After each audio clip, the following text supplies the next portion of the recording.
Anong ibig sabihin ng salitang unlad? Ang ibig sabihin ng unlad ay unahin natin lagi ang Diyos. Kung uunahin mo ang Diyos palagi, uunahin ka din ng Diyos sa iyong pangangailangan.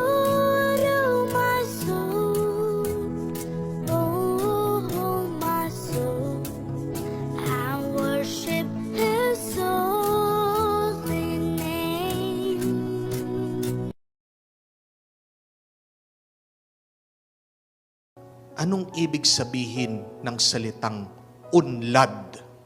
Ang ibig sabihin ng unlad ay unahin natin lagi ang Diyos.